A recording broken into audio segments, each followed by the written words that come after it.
se a clássica crise existencial da adolescência, sabe? Aquela fase de rebeldia e confusão que todo mundo conhece bem, não for só uma tempestade de hormônios físicos? Uhum.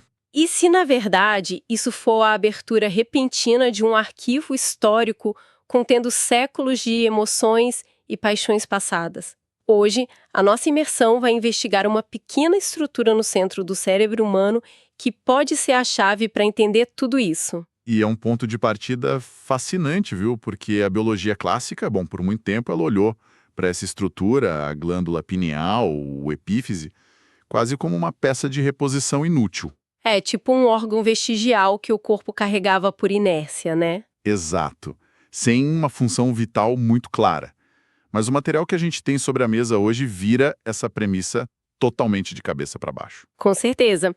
As nossas fontes para essa imersão vêm de uma análise bem profunda de trechos da obra Missionários da Luz. É um texto super influente que foi ditado pelo espírito André Luiz ao médium Francisco Cândido Xavier.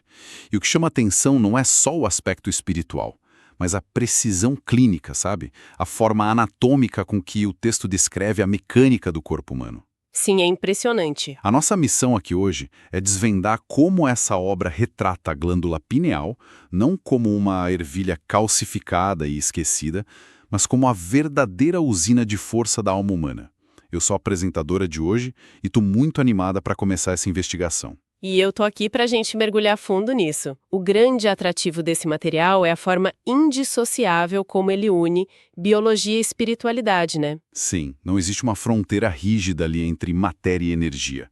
Na verdade, o texto aborda o desenvolvimento humano, o sistema endócrino e até regras morais, não como abstrações. Mas como princípios científicos, né? De mecânica e conservação de energia. Exatamente. E para entender a magnitude disso, a gente precisa começar olhando para o início da vida física. Como essa glândula se comporta lá na infância. Certo. Até onde se sabe pela medicina tradicional, a epífise foi por muito tempo considerada só um controlador do desenvolvimento sexual infantil. A ideia clássica do freio. Isso. A ideia era, ela segura o corpo para que a criança não amadureça fisicamente antes da hora, e aí quando chega a puberdade, o trabalho dela meio que acaba. Ela simplesmente calcifica e atrofia. A fonte confirma alguma parte dessa teoria? Olha, confirma apenas a primeira premissa, essa ideia do freio. Ah, tá. Mas com um propósito completamente diferente e, nossa, muito mais profundo. Segundo o texto, até aproximadamente os 14 anos, a glândula pineal atua sim numa posição quase estacionária. Mas o objetivo não é só frear a biologia física. Então é para quê? O objetivo é permitir o reajustamento do corpo perispiritual à nova experiência infantil. Peraí, eu preciso parar um pouco aqui. O que exatamente o texto quer dizer com corpo perispiritual? Tenta pensar no corpo perispiritual como um molde energético muito complexo, que pré-existe ao corpo de carne. Tipo uma planta arquitetônica? Exato, perfeito. É a planta arquitetônica do indivíduo. E ela carrega as memórias, as tendências, a energia vital das vivências anteriores todas. Nossa! Quando alguém nasce, esse molde imenso e supercarregado de história precisa de um jeito de caber e se adaptar às limitações de um sistema nervoso infantil, que está ali, recém-formado. Faz sentido, porque se toda essa carga emocional e psíquica entrasse de uma vez só, o corpinho ia entrar em colapso, né? Com certeza. O sistema físico não ia aguentar. Então a pineal atua como uma válvula de segurança, sabe? Um limitador de velocidade.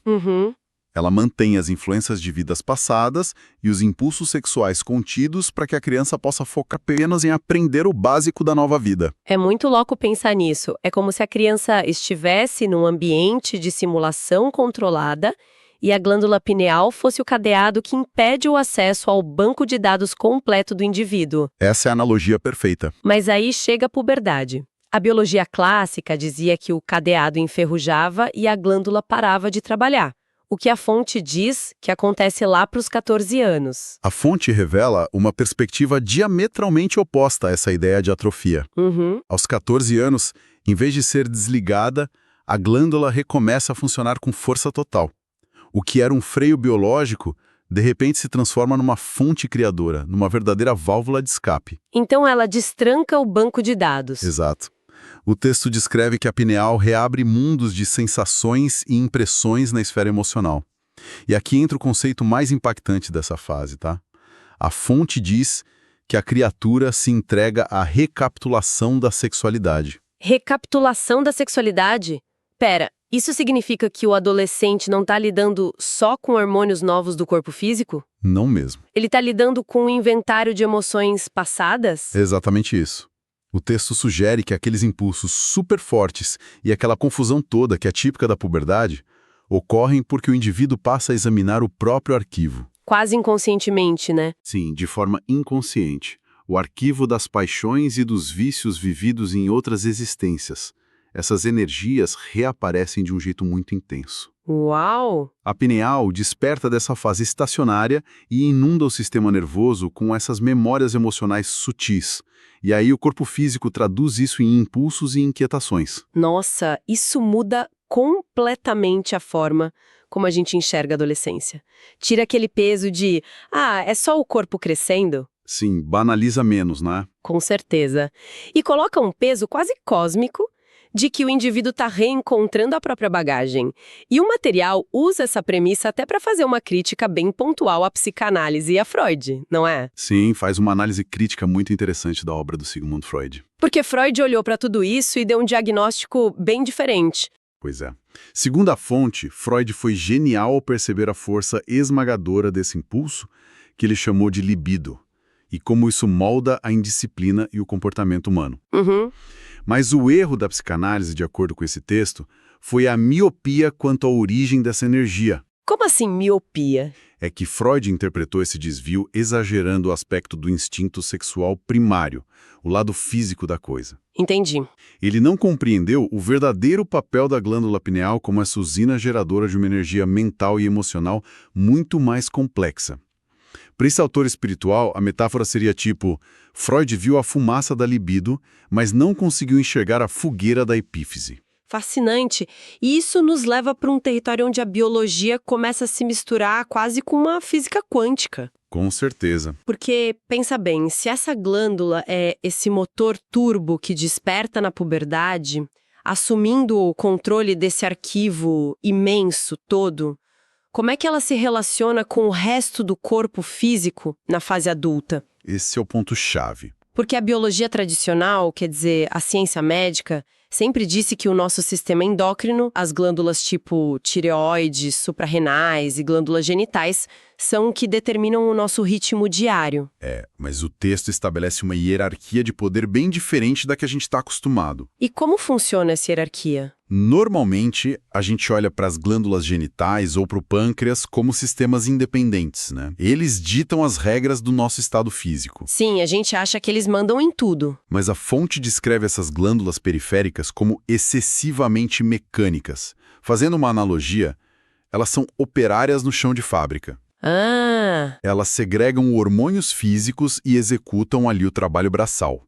Mas elas não tomam as decisões. Elas só recebem ordens. Exatamente. E a diretoria executiva desse sistema inteiro é a epífise. Tá, mas como essa comunicação acontece na prática? Como é que uma glândula pequenininha, isolada no meio do cérebro, dá ordens para operárias que estão tão distantes no corpo? Através do que o texto chama de hormônios psíficos, ou unidades-força. E essa é a grande chave mecânica desse material todo. Hormônios psíquicos, isso não é algo que aparece num exame de sangue. De jeito nenhum. A epífise segrega uma substância magnética. Não é material no sentido de que um microscópio comum conseguiria detectar. Essa secreção magnética atua nas energias geradoras de um jeito muito positivo, influenciando até no nível microscópico, tipo os cromossomos na bolsa seminal. Espera, deixa eu ver se entendi o tamanho da implicação disso, porque isso inverte completamente a lógica comum que a gente aprende. Inverte total. Geralmente a gente pensa assim, a química dita a emoção, por exemplo, se falta serotonina ou se os níveis de testosterona flutuam, o corpo se sente deprimido ou mais agressivo, e a mente simplesmente reage a essa química. Certo. É o que a ciência convencional defende, sim. Mas a fonte está dizendo que é o exato oposto, que a mente cria um hormônio psíquico lá na pineal, que logo em seguida obriga o corpo a gerar a química física correspondente. O texto é muito categórico nisso. A química sutil da mente é a ordem original. Nossa! A pineal é a grande conversora da história. Ela está ligada à mente através de princípios eletromagnéticos e comanda a força subconsciente sobre a determinação direta da vontade. E como essa ordem chega lá embaixo nas glândulas? As redes nervosas do nosso corpo são comparadas pelo autor a fios telegráficos. Então o mecanismo é mais ou menos o seguinte: a mente formula a vontade ou a emoção, a pineal converte isso num hormônio psíquico magnético, e a rede nervosa despacha essa ordem imediatamente para todos os departamentos celulares do corpo. Gente, isso é genial! A pineal não é só uma glândula, é tipo um transdutor biológico. Uma ponte perfeita. É como um painel solar mesmo, que pega a luz do sol, que é intangível, que você não consegue agarrar, e converte numa eletricidade utilizável para rodar o maquinário de uma fábrica inteira. Muito boa essa imagem do painel solar. E se a glândula dita a mecânica da reprodução, do crescimento e até da emoção através de ordens eletromagnéticas, fica bem claro que a função principal dela vai muito além de manter o corpo funcionando. Ela parece ser uma via de mão dupla, né? Sim, uma ponte bidirecional incrível, porque ela transmite os comandos da alma para as células do corpo físico, mas ela também serve como equipamento central para captar os sinais de fora, do mundo exterior invisível. E isso nos conduz para a função dela como mediadora de fenômenos psíquicos e da própria mediunidade. Exatamente. Se, para dentro, ela envia telegramas, como a gente falou, para fora, ela funciona como uma antena de rádio de uma sensibilidade absurda. E aqui é onde as descrições da fonte ficam, extremamente detalhadas, quase cinematográficas. O texto é muito visual nessa parte. Demais! Tem uma cena onde um instrutor espiritual chamado Alexandre leva o narrador para observar o trabalho de um médium. Esse médium está ali prestes a entrar em transe para psicografia, ou seja, para escrever mensagens ditadas por espíritos, né? O famoso psicógrafo. Isso, e a anatomia vista sobre essa ótica espiritual muda completamente de figura. O texto fala para a gente imaginar o cérebro não como um órgão cinzento, silencioso e fechado, mas como um laboratório elétrico super complexo. O relato visual que ele faz é riquíssimo. O texto diz que durante o exercício da mediunidade, a epífise se transforma visualmente. Ela acende. Acende.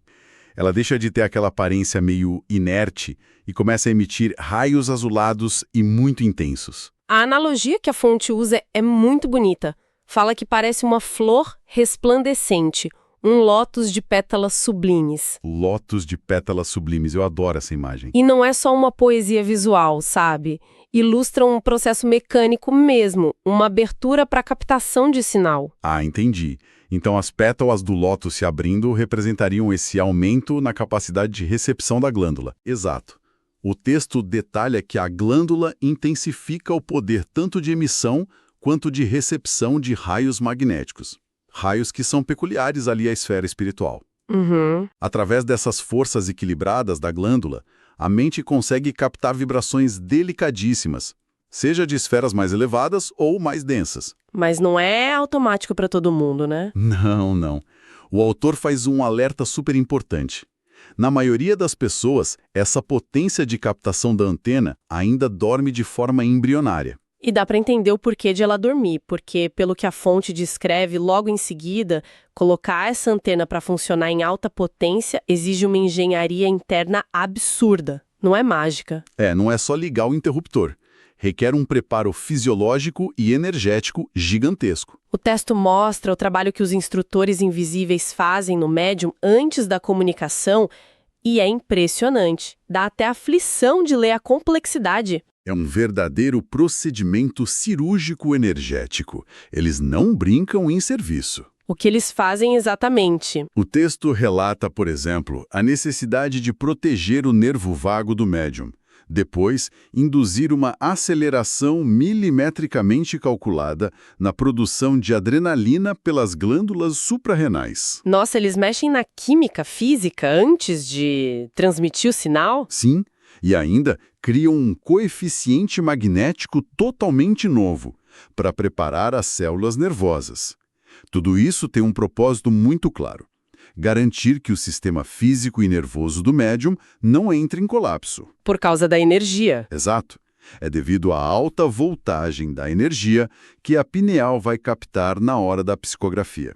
É tipo você tentar plugar um cabo de alta tensão numa fiação doméstica comum. Se não tiver um transformador, a casa inteira pega fogo. Sem os transformadores certos, os fusíveis queimam na hora. O corpo não aguenta. O que levanta uma questão super vital sobre a nossa vida diária. Se essa glândula é uma antena tão sensível a frequências externas e, ao mesmo tempo, a usina que alimenta o nosso corpo, o que acontece quando o sinal está corrompido? É aí que o perigo mora. Ou melhor, o que acontece quando o próprio indivíduo usa essa energia de forma negligente? Se o material estiver correto, isso muda completamente a forma como a gente interpreta coisas como a nossa exaustão diária. Com certeza. Sabe aquele cansaço inexplicável no fim do dia? Que a pessoa acha que é falta de vitamina, mas talvez seja um vazamento na própria usina psíquica. Essa é a ponte mais brilhante que a obra constrói entre a biologia e o que ela chama de ciência da disciplina. O texto adverte que, por ser esse foco sagrado de forças criadoras, a epífise é extremamente vulnerável aos nossos hábitos mentais. Aos comportamentos, né? Aos comportamentos. Quando a pessoa canaliza as possibilidades espirituais dela de forma excessiva para emoções de baixa classe, tipo desvarios passionais ou vícios imediatistas, ela está literalmente causando um curto-circuito. Mecanicamente falando, ela está fritando a própria glândula. Exatamente isso. É fascinante como a fonte aborda a questão da moralidade, porque o texto retira aquele peso do pecado tradicional. Sim, aquela ideia dogmática. Não tem aquela figura de uma divindade punitiva de olho para anotar suas falhas. O texto coloca a questão em termos práticos de desperdício e degradação de energia. Física pura. Isso. A mensagem é tipo, não faça isso. Não porque você vai para o inferno, mas porque vai derreter a fiação da sua usina interna. Perfeito. E o texto descreve uma consequência muito gráfica para esse desperdício, né? Olha, é bastante gráfica e até um pouco perturbadora para quem lê. De dar arrepios. A fonte descreve cenas no plano invisível, onde indivíduos entregues a abusos profundos como o alcoolismo crônico, a glutonaria descontrolada ou um desregramento sexual prolongado, acabam alterando o padrão vibratório da própria glândula. A frequência cai, né? A frequência despenca. E essa baixa frequência energética atrai parasitas. O texto usa o termo bacilos psíquicos ou larvas mentais. Credo! Bacilos psíquicos, como é que isso funciona na prática? É algum tipo de infecção espiritual? Dá para pensar neles como sanguessugas eletromagnéticas. Que horror! Eles não são demônios místicos, nada disso. São formas de vida parasitas do plano sutil e se alimentam das energias vitais e das secreções elétricas da epífise. Então eles grudam lá para sugar a energia. Pensa no smartphone comum. Se a pessoa abre vários aplicativos super pesados de procedência duvidosa e deixa rodando ali no fundo da memória. Eles começam a drenar a bateria super rápido. Exato. O aparelho esquenta e as funções principais começam a travar. A tela congela. Esses bacilos fazem exatamente a mesma coisa com a mente. Nossa. Eles se instalam no campo de energia do indivíduo que está vibrando nessa frequência mais densa, exaurindo a vontade, gerando uma fadiga crônica e aniquilando a imunidade psíquica. O sistema entra em colapso tentando manter os parasitas e o corpo funcionando ao mesmo tempo. Isso explica por que, historicamente, a gente sempre tentou criar válvulas de escape para descarregar o estresse e a energia nervosa. A própria fonte menciona as tentativas físicas de aliviar essa carga, tipo os esportes. O texto cita corrida, ginástica, exercícios físicos intensos. E ele reconhece que isso é super útil, certo? Para manter a máquina ali rodando e gastar um pouco dessa força criadora que acumula. Sim, o texto valoriza muito o que chama de providências para eugenia, que seria a saúde orgânica geral. Os esportes fortalecem ossos, músculos e ajudam sim a descarregar aquela energia nervosa periférica. Mas tem um limite. Exato. O argumento central é que essas saídas são insuficientes. O alívio físico, sabe aquele suar a camisa na academia, não limpa a viciação das zonas inferiores da mente. Ah, entendi. Alguém pode ter um corpo extremamente atlético e, ao mesmo tempo, carregar uma glândula pineal toda obstruída e parasitada por emoções crônicas de raiva, de obsessão, de mágoa. Porque a ginástica física não atinge a frequência magnética da mente. Perfeito. E é aí que o texto introduz a moralidade e a virtude, não como uma simples poesia religiosa, mas como o verdadeiro esporte da alma. O esporte da alma, eu acho esse termo fantástico. Mas como isso se traduziria em mecânica? Porque se a gente está dizendo que a raiva cria uma frequência densa, quase como uma crosta ao redor da pineal, como a virtude age sobre isso? O texto fala que a renúncia, a continência e a disciplina emotiva são providências de teor científico. Por quê? O argumento do texto é que a prática constante da virtude, do sacrifício e da disciplina emocional funciona através de uma elevação drástica na frequência vibratória. Aumenta o giro do motor? Isso. A fonte faz uma comparação super interessante com processos físicos. Ela compara o sacrifício e a disciplina emocional à técnica da sangria médica antiga, aquela que forçava a medula a produzir sangue novo. Ou a poda rigorosa de uma árvore, sabe? Que garante que ela dê frutos mais vigorosos depois. Em termos de mecânica sutil, quando alguém escolhe perdoar, reter um impulso agressivo ou praticar a compaixão de verdade, a mente emite uma onda de altíssima frequência. E essa onda viaja pela glândula? Passa direto pela pineal e, mecanicamente, ela estilhaça aquelas densidades e crostas energéticas. Ela promove uma asepsia completa do ambiente mental. Meu Deus, é literalmente uma faxina por ultrassom. Uma faxina por ultrassom, muito bem colocada. A moralidade, então, não é para ser bonzinho no sentido ingênuo da coisa. É um sistema imunológico, uma estratégia de sobrevivência mental e biológica. Exatamente isso. Isso amarra todos os fios que a gente analisou aqui hoje. A glândula não atua isolada, ela governa o corpo endócrino, interage com o universo lá fora, e justamente por ser esse ponto central e vital de força, ela exige uma manutenção impecável, através das escolhas de frequência que fazemos todo santo dia. Sem dúvida. Se a gente for recapitular a magnitude de tudo que as fontes de hoje desenharam, a anatomia humana perde toda a sua banalidade. Com certeza, o corpo humano é maravilhoso. A epífise deixa de ser um fóssil inútil dentro do crânio para se revelar como a sala de controle principal do ser. Ela age como um freio protetor lá na infância e depois desperta, na puberdade, os arquivos mais profundos da alma. Para lidar com tudo que a gente já foi. Sim. E a partir daí ela passa a comandar a química orgânica através de hormônios psíquicos subjacentes. Ela funciona como uma antena indispensável para o fenômeno mediúnico e para as conexões mais amplas da mente humana. É um espectro de atuação gigantesco. Enorme.